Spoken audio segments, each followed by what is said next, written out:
George Bush, جس کا پورا نام جارج واکر بش تھا، آپ سب اسے جانتے ہوں گے، امریکہ کے 41ویں پریزیڈنٹ رہ چکے ہیں۔ لیکن جارج بش سے متعلق ایک ایسا واقعہ ہے جسے شاید ہی آپ نے سنا ہوگا۔ دوسرے جنگ عظیم کے دوران سروس ممبران کے پاس جتنے بھی عہدے اور فرائض تھے، ان میں سب سے مشکل کام پائلٹ بننا تھا۔ اس پوزیشن کو پرسکون توجہ کے ساتھ ضرورت سے زیادہ تربیت کی ضرورت تھی۔ یہ وہ عہدہ تھا جس پر بش دوسرے جنگ عظیم میں مامور تھا۔ کسی نہ کسی طرح، چاہے بے اتفاقی طور پر ہی صحیح، لیکن وہ اس مشن کا واحد زندہ بچ جانے والا شخص تھا۔ 9 ایئر مین جو اس مشن کا حصہ تھے، ان کے ساتھ دردناک واقعہ پیش آیا جس کے نتیجے میں وہ سب مارے گئے۔ ہماری آج کی ویڈیو چیچیجیما انسیڈنٹ کے بارے میں ہے، جو جارج بش اور 9 اور ایئر مین کے گرد گھومتی ہے۔ جارج بش نے ابھی ہائی اسکول مکمل کیا تھا جب اس نے امریکی فوج میں شامل ہونے اور ورلڈ وار 2 میں لڑنے کا فیصلہ کیا۔ دسمبر 1941 میں پرل ہاربر پر حملے نے جارج بش اور بہت سارے اور دوسرے لوگوں کو فوج میں شامل ہونے کے لیے انسپائر کیا۔ چونکہ ابھی اس کی عمر 18 سال ہونے میں کچھ وقت باقی تھا، اس لیے وہ اپنی ٹریننگ شروع نہیں کر سکا، اور اسی دوران کرسمس میں اس کی اپنی مستقبل کی بیوی باربرا پیئرس سے بھی ملاقات ہو گئی۔ 12 جون 1942 کو 18 سال ہونے کے فوراً بعد بش نیوی میں حلف لینے کے لیے بوسٹن روانہ ہو گیا۔ نیوی میں حلف لینے کے 1 سال بعد جارج بش امریکی نیول ریزرو میں سب سے کم عمر فلائنگ آفیسرز میں سے ایک بن گئے۔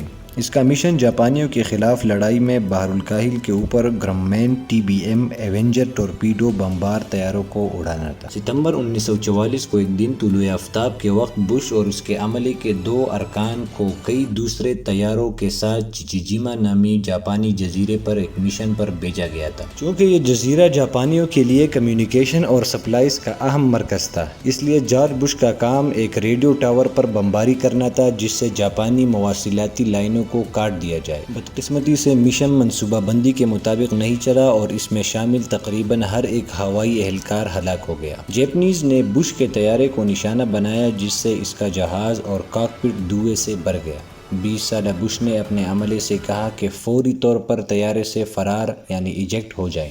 یہ ایک ایسا عمل ہے جو جہاز میں کسی تکنیکی خرابی کے وقت ایمرجنسی میں استعمال ہوتا ہے۔ جہاز کے اس خطرے کو نظر انداز کرتے ہوئے بش نے 500 پاؤنڈز وزنی ٹارپیڈو میزائل سے ریڈیو ٹاور کو تباہ کر کے مشن مکمل کر دیا۔ پھر اس نے جلتے ہوئے جہاز سے پیراشوٹ کے ذریعے چھلانگ لگا دی، لیکن ایجیکشن کے دوران اس کا سر جہاز کے پچھلے حصے سے ٹکرا گیا اور اس کے پیراشوٹ کے حصوں میں آگ لگ گئی۔ بش کی قسمت اچھی تھی کہ وہ پانی کی طرف اتر گیا۔ دریا میں جاپانیوں کی کشتیاں بھی تھی، لیکن امریکی طیاروں نے بش کو ان سے بچنے کے لیے مدد کی۔ بش کے عملے کے ارکان زندہ نہیں بچ سکے کیونکہ ان میں سے ایک جہاز کے ساتھ ہی نیچے چلا گیا جبکہ دوسرے کا پیراشوٹ نہیں کھلا۔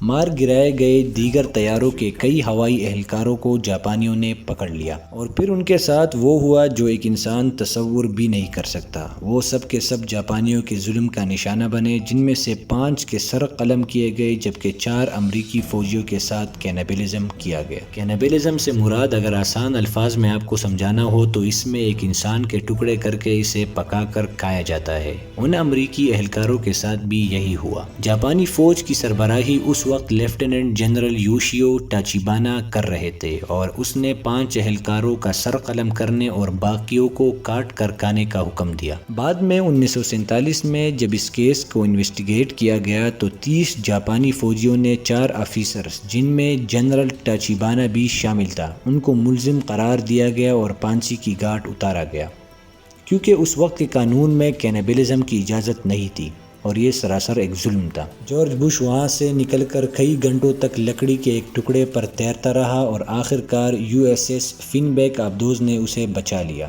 بعد میں بش نے باربرا پیئرس سے شادی کر لی اور یونائٹڈ اسٹیٹس کا 41واں پریزیڈنٹ بھی بنا۔ سال 2018 میں اس کی موت واقع ہو گئی۔ آج کی ویڈیو کے لیے بس اتنا ہی۔ اگر ویڈیو اچھی لگی ہو تو لائک شیئر ضرور کرنا۔ اللہ حافظ۔